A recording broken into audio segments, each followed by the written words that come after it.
সত্য প্রচারে সোচ্চার। পাঁচবিবিতে ফুটবল মার্কায় ভোট চাইলেন মহিলা ভাইস চেয়ারম্যান পদপ্রার্থী মোসাম্মত রেবেকা সুলতানা।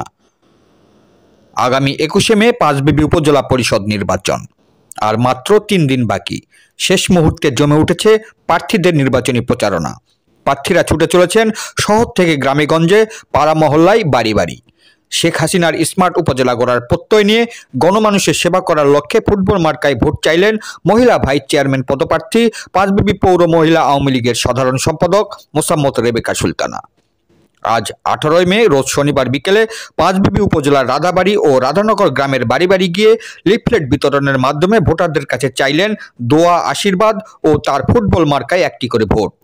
জানা যায়, তিনি বর্তমানে পাঁচবিবি উপজেলার বালিকাটা খাসবাগড়ি টিএনটি পাড়া গ্রামের বাসিন্দা, জয়পুরহাট জেলা আওয়ামী লীগের যুগ্ম সাধারণ সম্পাদক, জনদরদী নেতা মীর রেজাউল করিমের সহধর্মিণী। এছাড়াও তিনি জয়পুরহাট জেলা পরিষদের সাবেক সদস্য হিসাবে দীর্ঘদিন থেকে সুনামের সাথে দায়িত্ব পালন করেছেন। মহিলা ভাইস চেয়ারম্যান পদপ্রার্থী মোসাম্মত রেবেকা সুলতানা বলেন, শেখ হাসিনার স্মার্ট উপজেলা গড়ার প্রত্যয় নিয়ে গণমানুষের খাদেম হয়ে সেবা করে যেতে চাই। আগামী 21শে মে নির্বাচনে ফুটবল মার্কায় একটি করে ভোট দিয়ে আমাকে জয়যুক্ত করুন এবং আপনাদের খেদমত করার সুযোগ দিন। জয়পুরহাট থেকে জেলা প্রতিনিধি মোহাম্মদ দবিরুল ইসলামের report, DD channel news desk. উপজেলা পরিষদের নির্বাচনে মহিলা ভাইস চেয়ারম্যান পদপ্রার্থী, আমার মার্কা ফুটবল।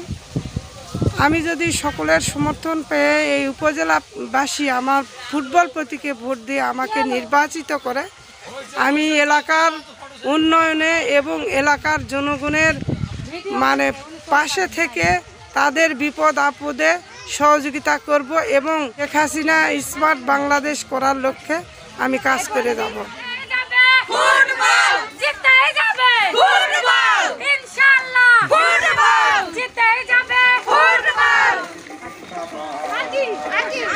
ঠিক আছে।